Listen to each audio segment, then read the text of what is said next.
Boston, and the home of Mark Twain was not very far away. Oh, of course, he like died and all. So my friend was there, in fact, and I asked him, "I'll be coming to stay with you for a night," and he was very happy. But I said, "It is not because of meeting you, and not because we any which way meet, but you have to take me to Mark Twain's home." Good morning and Jai Hind everyone. Welcome to another podcast at Sunbeam Suncity podcast room. Dialogue where meaningful conversations take center stage. I am Sakshi, along with my co-host Mr. Divyansh, to have a guiding and thoughtful discussion with one of the eminent educationist, TEDx speaker, career counselor and mentor, Mr. Anupam Raghuvanshi.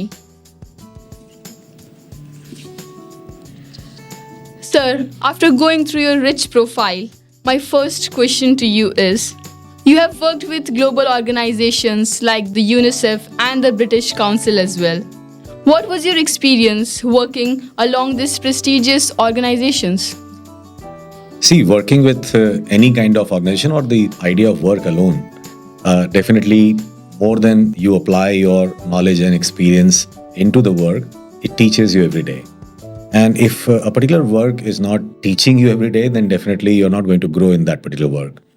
My work exposure till now and experiences with these organizations and others also has been very humbling. And I think it was very eye-opening for me in various dimensions, like working for something like UNICEF or any United Nations project or any developmental project will make you understand that how policy connects with people. And once you understand and realize that how policies are made, how can they be made, then every single time you implement or go on to do something with the policy, it actually does wonders to your own critical thinking, your own dimensions of learning, and your knowledge that definitely goes on to inflate.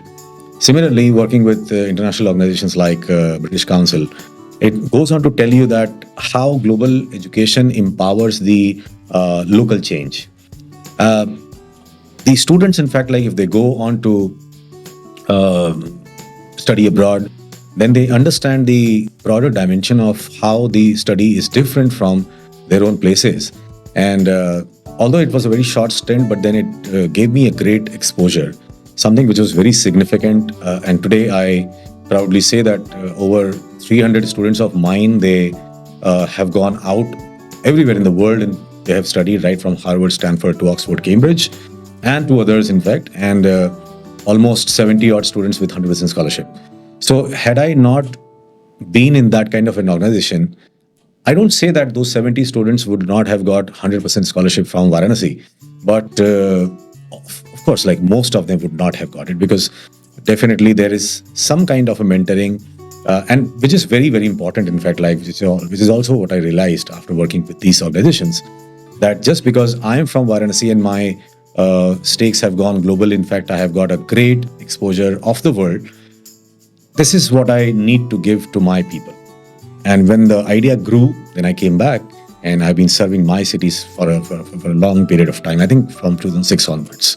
Yeah. That was truly said, sir. Moving on to the next question, sir. Sir, you have 25 years of experience in the field of career counseling. How have career choices for students changed over the years? Well, sadly, the careers have changed, the world has changed, but the sentiment with which the careers are being opted by the Indian youth, mostly to do with the, influences coming from the family and friends around or maybe people around, has not changed much. So we are living in a world where something is like, we are running with somebody and the person was running alongside, say both running at 40 km per hour, and suddenly the next person started running at 120 and we are still running at 40-50. So in the decision-making process, in fact, I would say, with the Gen Z and Alpha, I would say, this generation specifically, we have moved from safe careers, which was mostly to do with becoming an engineer or a doctor or a CA or opting for UPSC, which still people are opting because India is numbers and India is a lot of youth in numbers. So from safe, it has moved on to satisfying career options. What satisfies you? So where people were only targeting respect in society and money kind of thing and fame originating from that, the sentiment has gone on to happiness and joy. So what will keep you happy? What will make you joyous? So the joy of working is a very new or a neological concept, in fact, in the Indian youth, and which is more to do with that the Indian youth is more connected because of social media and because of technology transfers.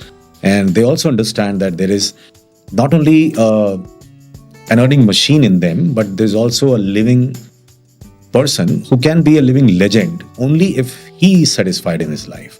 So that is one very, very important thing. One other very important aspect that I see, students today are seeking purpose more than a paycheck. So not just paycheck, but they're also, they have transferred from the paycheck seekers to being a, purpose seeker. Now, about purpose, there is a very interesting thing that the greatest purpose of life is to have a purpose of life. So this generation is also confused because they understand that they are not here to do anything which people have been doing before them just because they have taken this subject.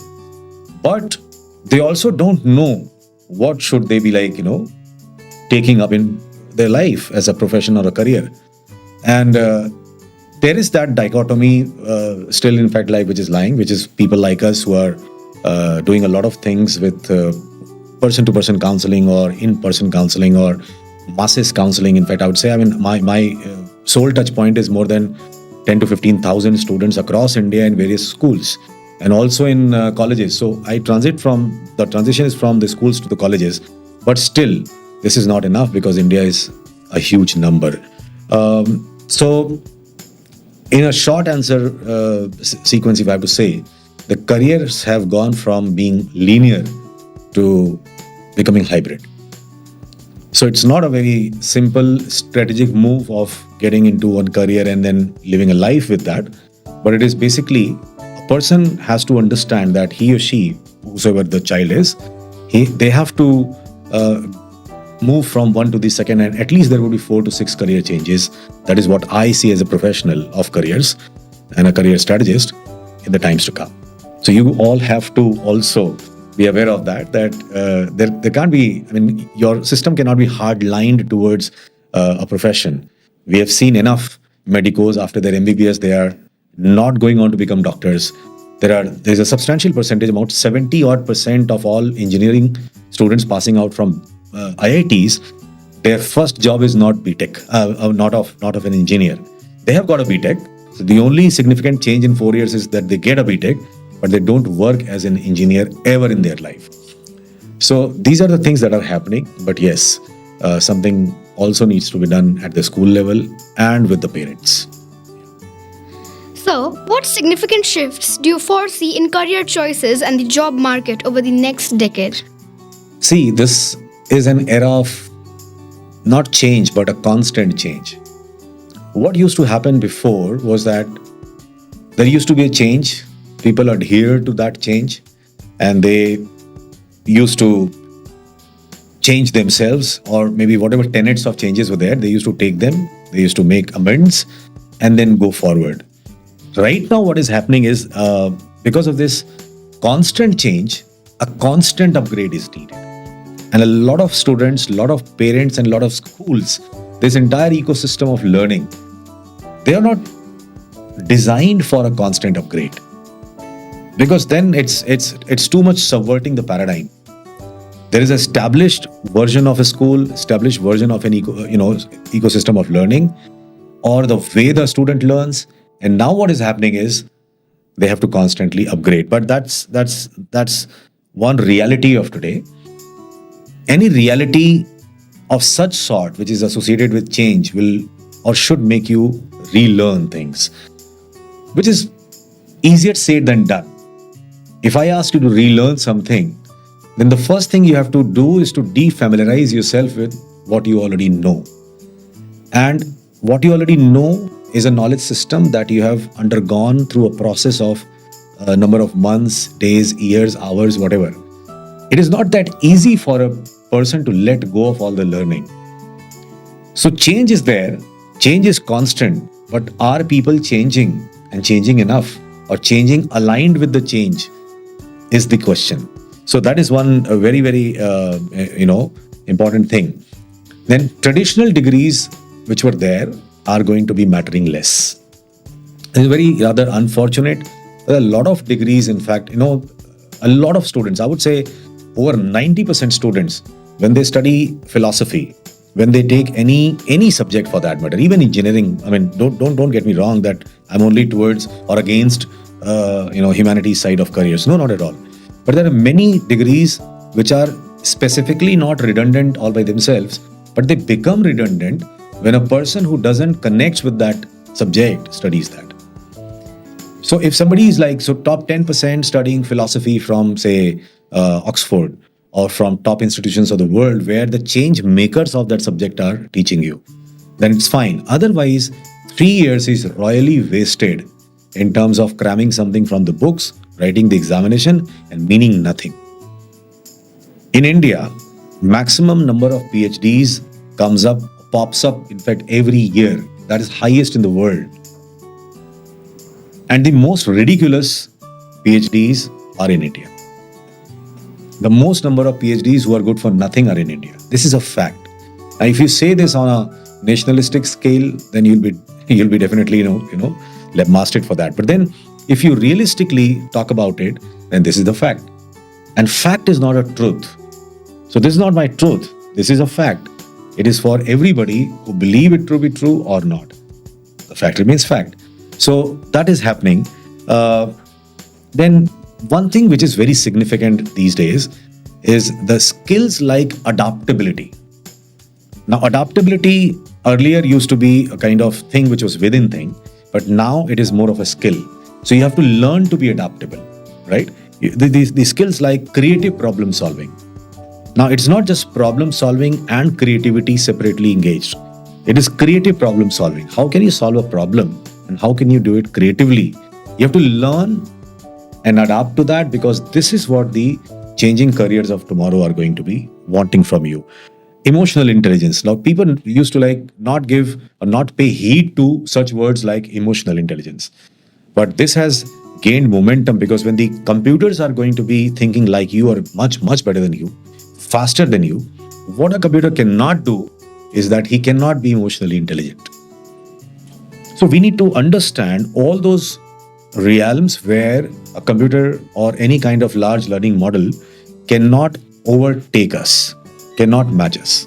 That is a very, very important thing. And also we have to be talking about what I've seen significantly happening if you talked about these 2 decades, counseling lakhs of kids, in fact, from India and abroad, and mentoring a lot of students even from IITs in India.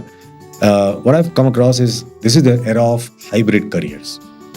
So the linear careers, what I was talking about, is definitely a foregone era thing. But what has replaced or what is going to be replacing is hybrid careers.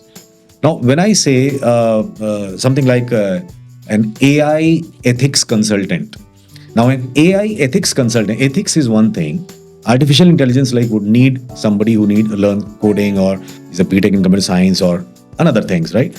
But now these two will be combined. So somebody who has studied philosophy or a psychology, if he also incubates the learning of digital platforms, then definitely he is the best suited person. So a psychology as a degree, as a subject has not gone redundant. It has not gone for waste. The only thing is the clothes that you need to wear is new. So that is something which you need to understand. I mean, there are a lot of things like digital detox manager. Who would have ever thought that in Indian cities also, like bigger cities, of course, where people, because they charge you a lot. I mean, you may pay 3,000, 4,000 rupees a month for the greatest of the net connections. But to him, you have to pay 20,000 rupees for a session. A digital detox manager.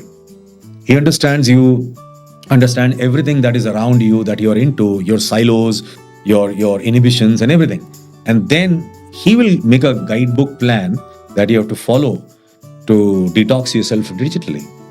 That is a thing that was never existing before. So yes, a lot has changed in the last 25 years. And whatever change we are discussing, say taking 25 or 15 years from today, it will be changing every 6 months. So the question is not what has changed. Question is how fast the change is going to be now, and are we ready for that change? Right? Thank you, sir. Yeah. So, as we all know, you are a traveler. You have traveled to 52 countries. What role has travel played in shaping your mindset as a mentor? Well, so I wish LinkedIn kind of a place would have had, a career section where these kind of things would have been written, that where have you gained your best exposures from or experiences from or learnings from. I think traveling is the greatest university in the world. I recall a quote which read, it was basically a quote of Discovery Channel, said by, of course, somebody. It said that the world is like a book, and all those who haven't traveled have read only one page. My first abroad travel was in 2001 for Japanese government project. And this is immediately after I left my government job, which is because of I was not a fit there. I was an absolute misfit in a government officer's role. I left it and I got an opportunity with UNICEF and then thereafter with Japan. So imagine 2001, when there is no social media, when there is no Google, there is no technology platform which is evolved to that level. I, with a guidebook, was there for months. And it was instantly a cultural shock first, because India to Japan was a great, great difference. India to England was much more familiar. Dubai was still familiar. Singapore would have been good. America would have been. But then the Japan, where not even a single person on the streets of Tokyo or Osaka or Hakodate also was aware of an English word except hello. So that was a cultural shock. But I'm telling you that a lot of lessons I've learned from a lot of these countries. The first thing was it humbled me. And I think only if a person is humble enough, he'll be having a lot of values inculcated all by itself. These values are not something that can really learn from moral science lessons or by sanskar shalas. It is all to do with how you perceive things from within. I think humility was one thing that came in me. When I went to Japan, a lot of lessons. So I'll tell you some very significant things. In my first project, I was in the northernmost region of Japan, where I'm still going in July this year, which was, the capital was Sapporo. And my professor on a Saturday, Sunday, because we were working so hard, he drove me down to the entire region around Sapporo. This is on an island, the northernmost island, called as Hokkaido. So there are 4 islands: Hokkaido, Honshu, Kyushu, and Shikoku. So Hokkaido island, the capital is Sapporo. So I was traveling around, and he took me to a place, a city, a town, I would say. The name of the town was Ainu. It used to be a tribe a few hundred years back, but then they integrated into the value system of Japan, and then now they're Japanese. As soon as I entered into the town, it was all as if it was a zombie town. There was nobody, absolutely nobody. And we are talking about, evening 4 or 5. And there was nobody in the town, literally nobody. And we traveled right from the outskirts of the town to a good, 5 odd kilometers to reach where we had to reach. And there was nobody. And it is all digitized. It has been digitized since then. So my exposure to technology also was next level right from 2021. Sorry, 2001, not 21. This is 24 years. And I still have not seen such technologies here. Why was there nobody? Because we were going to the Ainu tribe's cultural fest. I said, what kind of a cultural fest is that when there is nobody in the town? Everybody in that town was there in that cultural center of Ainu. Everybody means the doctors, the people who are cleaners on the roads, the petrol pump workers, the teachers, every single person was there inside that cultural center. Now you'll be surprised. It was basically the whole paraphernalia where these people curated how Ainu used to dance, live, and manifest their lives few hundreds back when they were not integrated with Japan. everybody was wearing that kind of a cloth. Even the small kids. Kids also had a role to play. There was a choir, there was a chorus of like 20 odd people, out of which like 15 were kids, to mellow the voice of different age group. You see that? To create that hum. I was surprised, and I met with these people. One was actually the head doctor of the only hospital in Ainu, and he was one of the, not the central lead player, he was one of the person, in fact, was playing that skit on the stage. The entire town was there. Now, this gave me one of the greatest orientation towards what it means to be from a culture. We are thousands of year old culture, right? But the sanitization, the connect with the culture was so deep that even the smallest kid was playing a role and part. I wish I could tell Government of India one day, which I did to many people, but then this is too odd for people like us, because we are culturally very ingrained, but definitely at the same time very evolving. The problem is, like, a lot of us are forgetting about our cultures and roots. They don't know about it. They knew everything about it. From there to Spain, where I was hosted in by one of my friend who worked with me in the UNICEF, and he was so I went to his farmhouse to celebrate his grandfather's 88th birthday. I was the only foreigner in that whole clan of around 26 odd people. And the way I was celebrated, the way they were entangled, they bonded together, gave me a chill down my spine that are we connected to that level in our families today or not? And I'm talking about Spain 2009. Russia, when another friend of mine in Moscow, he took me to his dacha to celebrate his sister's birthday. And only 8 people were there. We started the dinner at 5:30 in the evening. And it was not ready. I mean, nobody was ready to conclude till 3 a.m. in the morning. But me as an Indian who was like already feeling and at all times there were just 2 people who could understand English, but everybody, all 8 were communicating with each other. Just imagine. I just can't tell you that the world out there is not only big, not only diverse, but the world is the greatest learning platform for anybody in this world. And if somebody has read these cultures, the cross-cultural communication, the humility, the empathy, the most important virtue of it, the empathy, will so much seep into you that whatever you do, you'll be doing it differently. You may not be the greatest earner in your field, but it doesn't matter, because then you are different. And that is what is important. How you see the world is the most important thing. And these people who are traveled definitely are the people who can make it much, much better.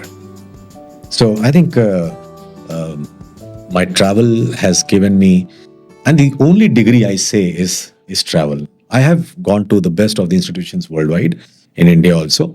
But all those Delhi universities and IIM Lucknow's and all, I mean, this is fine. There you get educated to a higher level. But you really learn when you interact with people, when you try to understand them, and you appreciate. So appreciation, the genuine appreciation will only come from empathy, which happens to you. So if I have to make the ambassador or maybe the education minister, I would be wanting to put 1 month of travel in each of the classes, starting from 9th onwards and ending till the last of the degrees that you have taken. And this is not to do with your education and all. It is just to travel. In India is not a country, it's a continent with so much diversity, so many foods, so much of food, same festival being celebrated in different styles in different places of the country. I would be wanting that, fine. So in each of the classes, you have to just go and visit one state and travel for 1 month under the guidance, and then as you grow without any guidance. And there would be like solo travel also I'll be implementing, that you have to have a solo travel certificate from and this will be like 50 marks given in fact to you. I can not tell you how much it is going to change the youth of the nation and the country per se. Yeah. So you instigated a spark in me. And I'm thinking, where do I have to travel next? Yeah. Truly said, sir. Each country teaches us something new, each state, each capital. So, sir, as someone guiding students in career paths, how do you see the impact of AI and technology on the future careers? This is, I think, one of the best questions that should be answered. And I need to open the Pandora's box. But I cannot speak much because it's a podcast only. So, see, you need to understand. AI, artificial intelligence, it is too overrated. If I ask 3-4 questions from the other day, I was in a school with around 400 odd students of that school, and the last week only, and there was a discussion going on with the students, and then somebody asked this question, and I asked counter question. Are you ready for counter questions? And he couldn't answer the second question. You know, when something is cliched, everybody, okay, so there is an old quote. I love quotations, and I learn from my travel and from the quotations, because quotations are the real-time experience of somebody at a very higher level.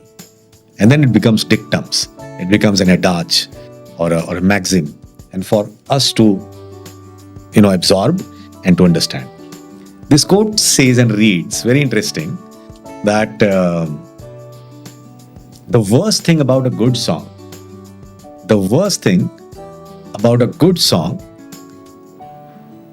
is that it makes everybody feel they can sing. Literally, I'm telling you, and at some point of time, it'll be coming like, you also love the song, but you start hating it because even the worst of the people who shouldn't sing, start singing right in your face as if it is their own. AI, artificial intelligence, even a rickshawala, or even the last person. I'm not demeaning anybody or any profession, but what I'm trying to say, people who have no idea about it, schools who have no idea about it, are talking about it with only the tip of the iceberg. They don't understand. It is not AI. It is LLM you're talking about. It is the large learning models you're talking about. You're not talking about all the AI in the world.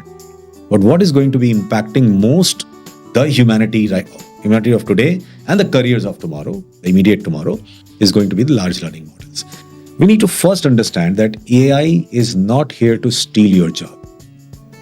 The artificial intelligence is not to steal your job. But yes, the humans who know AI will definitely steal your job. Now the problem is 95% of the Janta of the world, especially in our region, I would say our country mostly, they'll be only infatuated with the word itself, and they'll not be digging deep to understand how it will impact him or her. Which is why 90% people are going to be definitely facing the heat of it. 100%. It is never man versus machine. I can recall there was a thing when there was a job. Before the alarm clock was in play, there was a job which was all about that there were people in all the greatest economies of the world. I could cite examples from England, where people were paid very highly to come in the morning time to knock their doors so that they can wake up. If somebody had to wake up at 6 a.m., he had to hire somebody who can knock the door at 5:30 or 6 a.m. You're getting a point?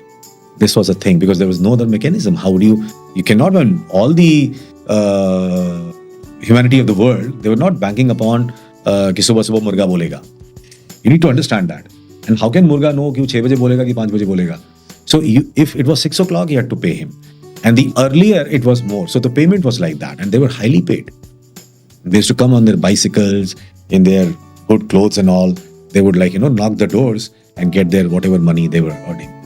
And then came one thing. So the jobs were out.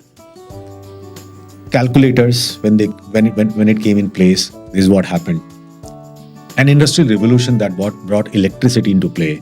What used to happen in Northern Europe and the Northern Hemisphere, that 99% of all industrial development was in Northern Hemisphere, including England, right? The Nordic countries, England, and some of the European countries, right? They were all Now, the problem in Nordic countries and all these places in Europe, Northern Europe, is that for 6 months, the days are very short. And even when the days are long, there's a night time. So, despite of they getting a lot of raw materials from all over the world, because they were the colonial countries, in fact, they were bringing, like say, for instance, England, bringing a lot of raw materials on the Liverpool port. And because of steam engine, it was like the transition time to take it from Liverpool to Manchester, where all the industries were there. It was shortened, but a lot of these things were coming up. And now there was a need that they needed people to work 24 hours. But in absence of electricity, how would you do that? Right? So in the night time, they had to close down the shop, the job.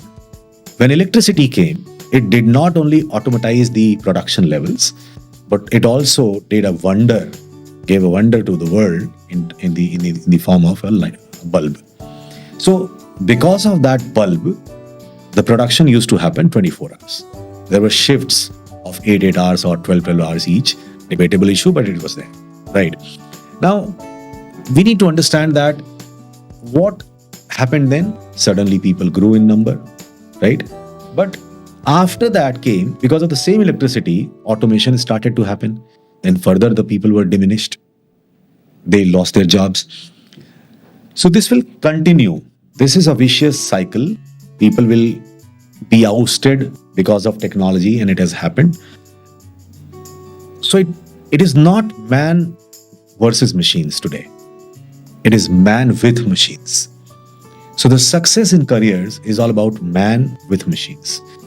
Now, how to integrate that? And whether you study technology or you study history, geography, paleontology, oceanography, or any of such 2,700 names that I can take as a career option today, everywhere the technology integration is required. Many of these places, technology integration will happen in the career itself, in the education itself, but many places, the technology integration is totally be a subject to the person who's pursuing that career. So the per se subject will not teach you technology, but you have to learn technology. Are we capacitated to learn is the question. So we need to fairly understand that. And the careers used to be earlier knowledge driven. What it was said that you finish your education, 12th, then your graduation, the undergraduate degree, then postgraduate degree, and then maybe further degrees in terms of doctoral or postdoctoral fellowships. And what was the intent? The intent of all of this process, paraphernalia, was to gain knowledge. Problem is, in modern world, it has moved from knowledge to wisdom. Now, a class 8th student can be wise enough. Look, I'm having podcasts with young minds, right? Usually, wherever these podcasts happen, the best of the professors sit in the universities. And this is an amazing thing that because you have a lot to learn. I mean, you've not become, you're still in your being state. So this becoming versus being is something that we need to. One of my TED Talks is on this particular topic also. But the extent is that it is all about wisdom today. So wisdom is something which is the prerogative of an individual mind. The individual who is intelligent enough to understand and assimilate which world he is living in, what is happening around, and how he has to customize his learning as per the wantedness of today and definitely tomorrow. So I think that is one thing. But learn one thing which I definitely would be wanting to speak here, that values like judgment, right? Values like ethics, values like creativity, these can never ever be replaced. These are irreplaceable entities of human brain. So the schools will now have to, the students will now have to, parents and the entire ecosystem of learning will now have to talk about how to bring the creativity out of an individual. There is no one size fits all. So we cannot teach creativity in a class, but we can find out what creativity is ingrained in a particular child. What is your indigenous creativity? This is the greatest prerogative of the education system of today. Are they working on it? Big question mark. That is one thing. Ethics. I told you in your previous question on about travel that travel has taught me one beautiful thing, and it was all about ethics. Ethics possibly is the contextual periphery of everything that resides inside you as a great value. Whether you call it humility or integrity or cross-cultural communication, whatever you call it. So ethics is one thing. It's not morality. Morality is something which is again like truth, but ethics is like a fact. So ethics is the greatest context, which definitely it cannot be taught, but the students will have to be like working towards it, and the schools have one of the greatest role to play in that and right over there. So integrity and ethics, in fact, I would say, is irreplaceable, and if you have it in you, then definitely you have a place forever in any change domain. Yes, sir. AI in the field of future careers has really changed humans, the world. So, sir, can you tell us more about your work with the Hult Prize and how young people can get involved in it? So I would have, in my career so far, been a judge, mentor, strategist, facilitator in over 100 such. This might be a beaten number to 200 also, but 100 plus competitions worldwide.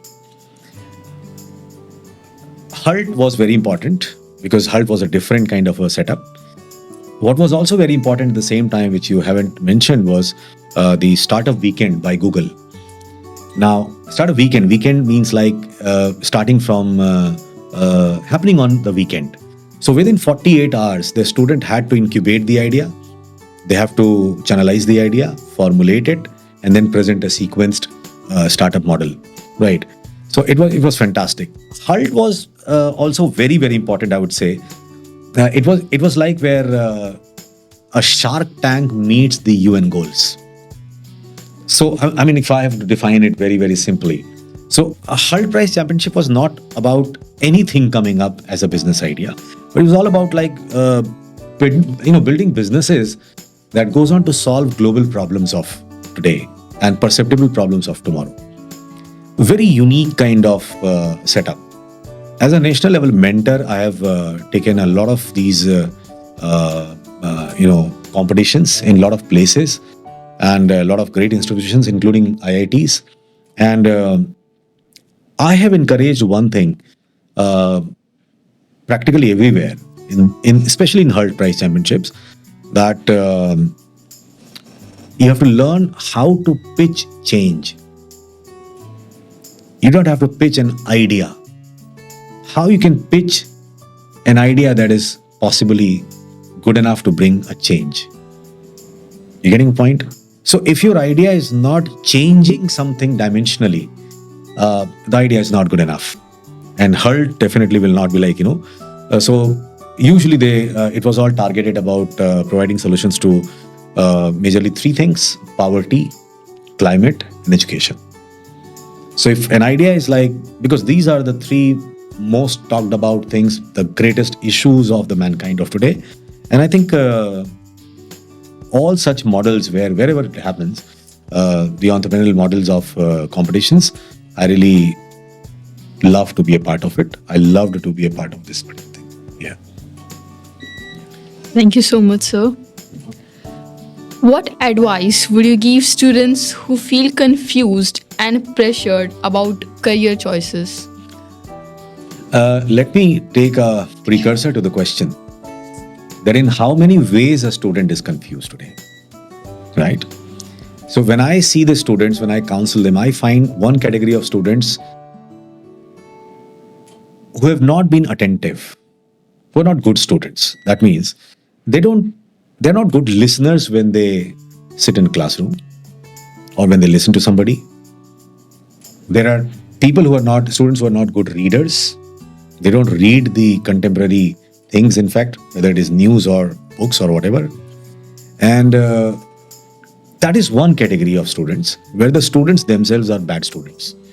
Now, the bad student could be a bad student never by nature, but by his behavior. So what has casted that behavior as a spell on him has to do something in his home, either with his parenting of his parents, or the school, or his peer group. What is influencing or not influencing him to be a bad listener?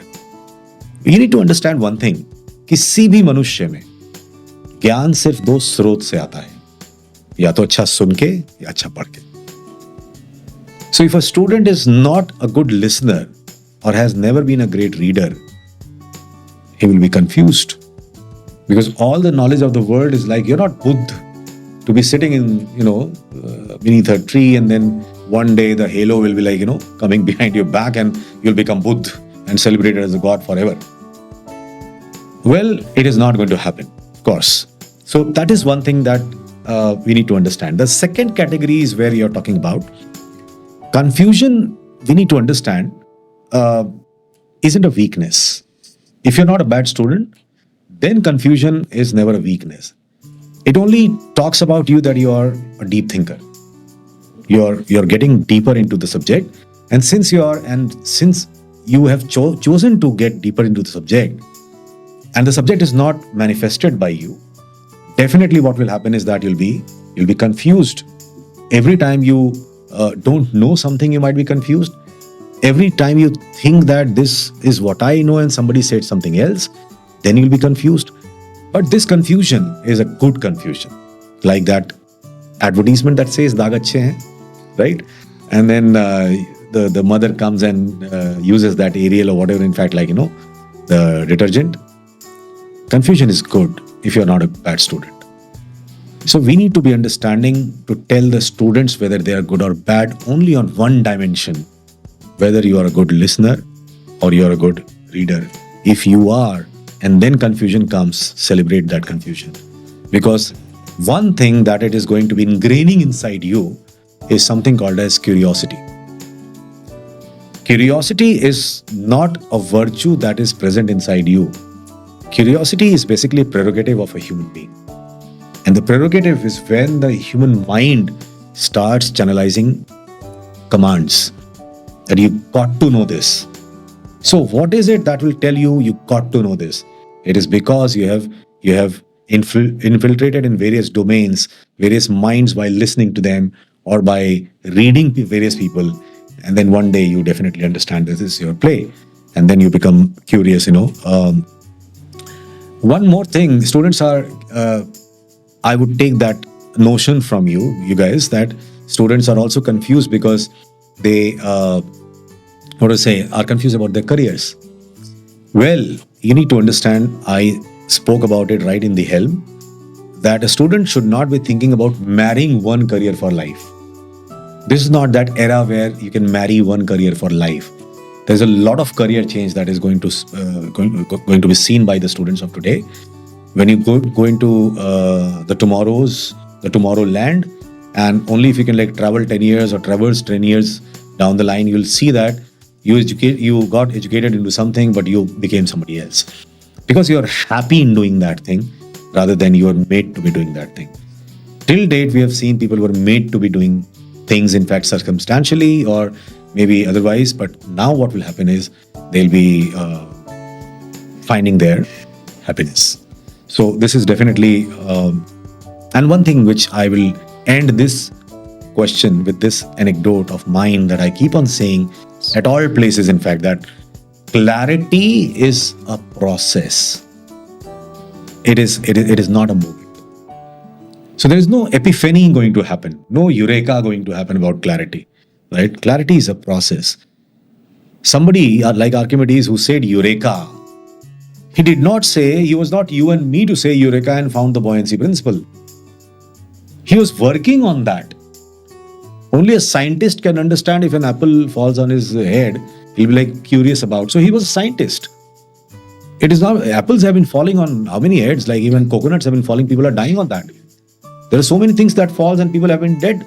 Millions of people would have died in humanity because something fell on the head. How many inventions did we do?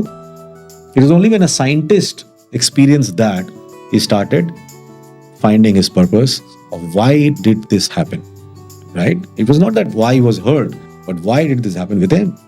What is the mechanism? What is the process, policy, and philosophy, and science behind it one day? And definitely, so understand, you too, definitely, and everybody who will listen to this podcast someday or no, when I don't know when, but clarity is a process, and clarity is not something that will be coming all by itself. What is that process? Process is absence of confusion. So when there is no confusion, you'll find your clarity. There is no purpose sold in any shopping mall of the world. You have to find your purpose. But before that, you have to find your clarity. When clarity sustains for a longer period of time, it can become your purpose. That is one thing that can happen, of course. So moving on with the next segment, sir. It is the rapid fire questions in which you'll have to answer the questions in maximum 1 to 2 sentences. I'll definitely try, but there is a caveat. If I feel like speaking a bit more, I'll definitely ask for permission of yours. Right? Yes. Sure. Are you ready, sir? Absolutely. As we all know how much you love traveling, which was that one country that changed your perspective forever? It's like asking a child, whom do you love more, your father or mother? So definitely, there are a lot of countries, and every single country has taught me something amazing. Like Spain has taught me about the family values. You might be like calling it West, but I'm telling you, the family value and the spending on your personal self. Like Spain does siesta. They sleep after their lunch, and practically everything is closed for a couple of hours. Same thing happens in our country also, in Odisha or on the eastern shores of the country. But this is something which I really admire from them. From Japan, they are humble people. They do not categorize people based on what they do. A lot of European countries, the Eastern European countries, more so in fact I would say, have taught me more about a lot of values that they carry and how they live that value every day in their life. And from our country also, there are a lot of things. So there is not a one country. Had I only traveled to a couple of countries, I would have said this was an easy answer for me. But for me, it's very mingled. I see the world as one place. So Vasudev Kutumbakam, which has been said in our ethos, is not something that I see only in our culture. When I have traveled the world, I fairly understand that the world really is one village. So any kind of ethics, any kind of ethos, any kind of value system that is there, it is spread across the world. So no short answer for that. Yeah. Moving on to the next question, sir. Books or podcast, your go-to source of inspiration? Books any day, because it stays forever. A and B, whatever podcasts I may listen to, because I do listen to, is also by people, in fact, those who have read a book. Like I just said, the world I have read, or I travel the world like reading a book. So every new page or new chapter or new country is a new chapter, tells me something which is uniquely different and transcending. So I think books any day, in fact, I would say. And one great thing that the students should do across the country, again as an exercise, that schools must make this a habit, that in each classes, they should be making students read 6 books of diverse nature, which should also be like a part of their curriculum. We have books, but it's more of a curriculum. When we say extracurricular, then definitely the shine is gone. It should be curricular. And it should not be, and the same book should not be given to everybody. We need to determine as to which student should be reading what book. There might be something, someone in the class like you two or the same class, suppose, then he might be more inclined towards technology. Why should I be making him read history? He should be reading technology. So it is one-on-one mentoring rather than one-to-many or one to the whole class. So books any day. One of the books which you would recommend? Well, I'm writing the book and I would highly recommend that. Not because I'm selling it out, but I have mentored, I told, thousands of students personally, right from the colleges to IITs also. And I have counseled a lot of students. I have seen more failures in my life through these students than successes. So when I say I have mentored 600 plus students in IIMs or 300 plus students who have gone abroad to become somebody really great, or other places also. I've seen thousands of students who could not get through. So this book is about failures. And it's a great read because each time I'm reading it, I'm still making a lot of changes in that book. I'm bringing real life anecdotes, which is connecting or which is going to connect with all segments of people. And the name of the book is very uniquely designed. I mean, it popped up as an idea. It is Failtastic. So you have heard failure, you have heard fantastic, combine these two, it becomes Failtastic. And but the idea of writing that book also came from a lot of great writers that I've come across. So I'll again, like my travel, not be naming one of the books, but I'll be definitely naming one book, a scripture, which is called as Upanishad. Now, it's not a book basically, but they are all diverse.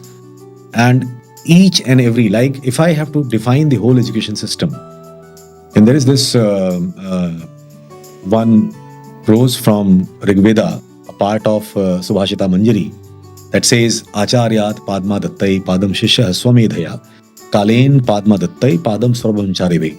Now, the whole education system has been defined so beautifully that if we just go on to design a pathway based on each of these quadrant of learning that has been manifested in that thousands of year old thing, you'll find that Finland exactly does that. So what is being suggested thousands of years ago by a Shruti or a Smriti, right? Nobody understands who has given the doctrine.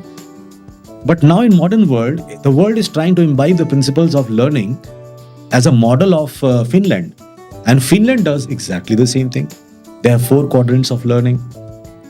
So when I say the world is a book, nobody knows from where it originated. So where from Finland got this gospel of incubating that thing into its curriculum? So I would say read everything that must be read, and nobody should tell you what must be read. You read whatever you want to. I'm a very diverse reader, so definitely, but one book, Nishat. Thank you, sir. So, if not a counselor, what would you be? A singer.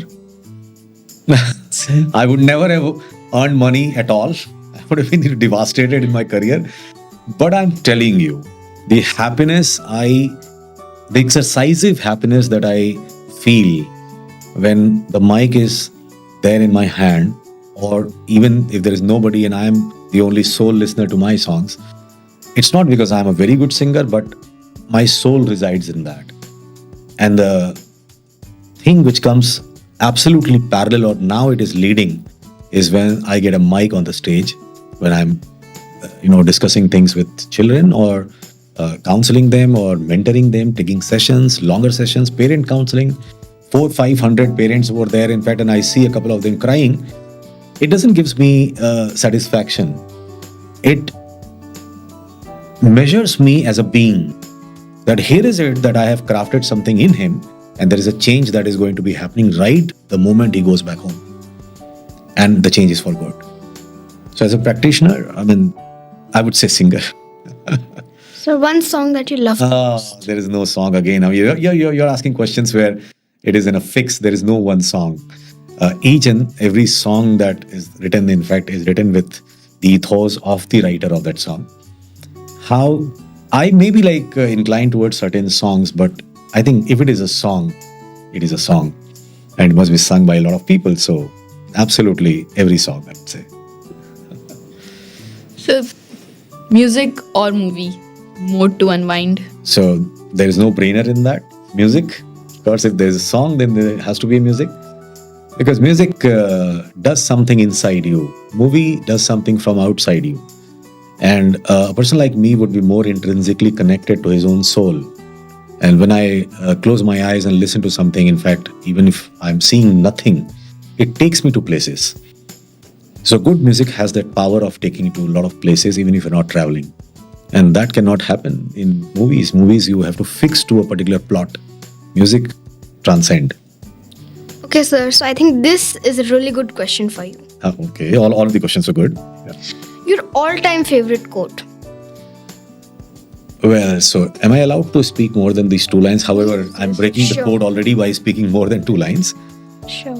So I told you that the greatest university that I went to is the travel, the world, and I've been traveling ever since. One of the greatest wisdom, or a lot of these wisdoms that I use in my sessions, which I'm known for, and I take it to a lot of people. In fact, I would say comes from quotes. I remember when I was studying, I was already prone to buying books, maybe one book every month, kind of a thing. And here it is, a section where a new, very fancy kind of a thing was kept in a very different shape. This book of quote was a very, very different shape. It was a rectangle shape, and the width was very, very low. So I've never seen a book like that. Just out of curiosity, I picked it over. Every page had a quotation, right? And I started reading them. And I so much started reading these quotes that at one point of time, I would have like maybe 30 to 35 book of quotations, because there was no internet. Right now, it is easier to catch hold of everything, put it into a page, save it somewhere. But I'm happy that there was no internet. There was internet, but there was no such thing where everything was available on the internet. So later on, I came across a quotation which was said by Mark Twain. And I, who was traveling the world, I who was never willing to stay back in my city, read this quotation by Mark Twain, and they said, Varanasi, about Varanasi, that Varanasi is older than history, older than cultures, and older than traditions, and twice as old as all of them put together. This is what Mark Twain had said when he visited Varanasi. And that made me curious that I have been born and brought up mostly in my city, barring few years when I was out. What is it that I don't know? And this person, so great, whom I admire because of his quotations, he's a quotation guru, I would say, has said this thing about Banaras. So I've been to the United States a lot of times. But after this quote was happened, when I went to the US and I had to be in, so I have participated in, I have represented India in Harvard India Conference. This was in 2015. In 2015, this was in Boston, and the home of Mark Twain was not very far away. Oh, of course, he died and all. So my friend was there, in fact, and I asked him, I'll be coming to stay with you for a night. And he was very happy, but I said it is not because of meeting you and all, because we any which way meet, but you have to take me to Mark Twain's home. So what kind of a crazy demand is that? Who goes to Mark Twain's home? I went to a Mark Twain. So I'm telling you what a quotation does to you. What kind of spark of fire it can emanate if it really hits you. This connected me with my city, and ever since 2015 onwards, it's been 10 years only, I have tried to know my city in a manner that I can't even tell you. I travel into my city like a traveler. I go into the older part of the city like a traveler. And it's a different ballgame altogether. So this quotation that Varanasi is older than history, older than culture, older than tradition, and twice as old than all of them put together, is, I think, if one quote sums it all, I think this will be this quote. So, career advice you think students should stop following? Follow your passion. The moment somebody says to students, like anybody, I've seen a lot of buggers getting to the classes or maybe becoming public speakers, and they say, follow your passion. A lot of uncles and aunties and parents of Sharma ji ka ladkas, they're like saying that, follow your passion. Do you know what your passion is? So follow your passion. You have to first know, right? Passion can never be possibly present without purpose. So passion is always purpose backed up. And the greatest purpose of life is to have a purpose of life. If somebody is like not knowing people know which clothes to wear, and you're talking about following the passion. How? So there is no one size fits all in that. Very, very overrated as far as students are concerned. Parents को बाज आना चाहिए ऐसे बातें बोलने से. The people should not speak like that. Because the moment you speak like that, then the most talented people around will be coming up with the premise, Eureka, I've like found my passion and I'll be following it. It delineates the rest 99% of students believing that they can't be passionate because they're not good enough. You don't follow your passion, you need to search yourself. That's the thing. And what that search would be is a very scientific process where counseling comes in play. I'm very happy that I'm a part of this profession. We need to understand what is the intelligence of a student. We need to understand what is the emotional quotient of a student. We need to understand what is the aptitude of the student. Aptitude means capacity of learning something new. And we need to understand what is your personality type. When a student understands these things and then measures up, your aptitude is not equal to my aptitude. We both may qualify for an examination, but the level of aptitude is going to be very different. Two students getting a 95% in class 10, one of them should take science, one of them should never take science because the capacity of learning is limited to 95%. And the other person is evolving in a V shape. Unless we understand that, how can we say that since 95% is the SI unit of getting a science career, get into that? Who has made 90% as SI unit of going ahead with a science-based career? Somebody with a 72% is better off getting into a science-based career than a person with 90%. We need to understand. The educators need to understand. Schools need to understand. So follow your passion. If somebody says that, then you need to first understand, you have to first find your passion. And finding your passion, if it is so easy, then I think every child would be passionate. Why are they not passionate? Because nobody has told them who they are. You cannot make a matar paneer ka sabzi out of aloo and bangan. You need to understand. And if you make and present, I'll tell you this is aloo bangan, what are you doing? And you'll be ashamed of your curation. However, this aloo bangan will be selling exactly on the same price as the matar paneer. And it is beautiful sabzi. But you'll be definitely taken aback with a surprise and ashamed of. So we have to stop doing that, right? Search who you are, understand who you are, rather than follow your passion. Yes, sir. So, as we know, you're fascinated to Varanasi. So, sir, one thing you love about Varanasi? That Varanasi can never be known.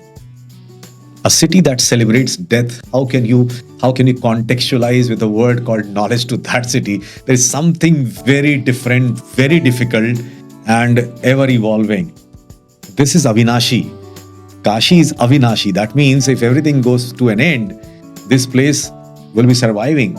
Practically, tactically, it looks pretty odd to speak like that. But then I'm telling you, once you start exploring the city like a traveler, you will understand why Mark Twain had said that.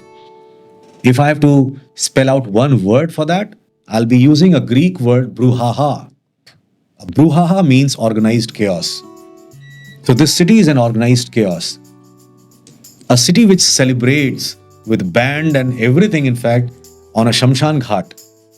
One day, and everybody plays Holi, although whether I'm saying it to be good or not, that's a different question altogether. But celebration next to a pyre. I mean, no other place in the world. You'll be finding people to be more gloomy. Here, people are more enchanted, more enlightened when they visit that place. Which place in the world on planet Earth, people, visitors in lakhs every year come to see a cremation place? And that's not with a touristic angle. Who would be like having a touristic angle to go to a cremation ground? Which place do you go to? No place. I remember once I was being driven by my friend to next to Washington DC. There is a cremation ground where there are tens of thousands of soldiers ka body wahan pe cremate kiya gaya tha from the Vietnam War, right? And I said, can we go to a different place? He said, I'm just driving through. I said, I'm not feeling very good about it. So again, that one Greek word, brouhaha, sums it all. That Varanasi as a city is an organized chaos. And it can only be searched, researched, and henceforth searched. But it can never be concluded, I would say. Something that cannot be concluded can have two kind of impacts on you. One, you leave that subject topic, get away from that as soon as possible, or immerse into that. to find the real value of what humanity means. Because if a city, as I said, celebrates death, there is something so deep about it that just by being to that city once or twice, in fact, you cannot do that. I mean, you have to be a part of it. So this city, even if you leave after being here, it will grow inside you, because celebration of death is not usual, I would say. Right. So listening to you, it feels like every student should have a podcast with you. I don't know, that's very humbling. So in one word, describe your life journey so far. You said one word? So take it with a hyphen, like a pinch of salt. I would say traveling mentor. That's it. Nothing else. Thank you so much, sir, for your invaluable contribution as a guest on the Dialogue podcast. Your insights have truly inspired us. It was a privilege to interact with you. It was a privilege being with both of you. Of course, you guys are good. And all the best to your future and career as well. And of course, Sunbeam, because Sunbeam does something very differently. They don't do different things, but they set a path and tune for the others to follow. And I think this is a very, very great move. And I hope justice has been served, right? Thank you so much.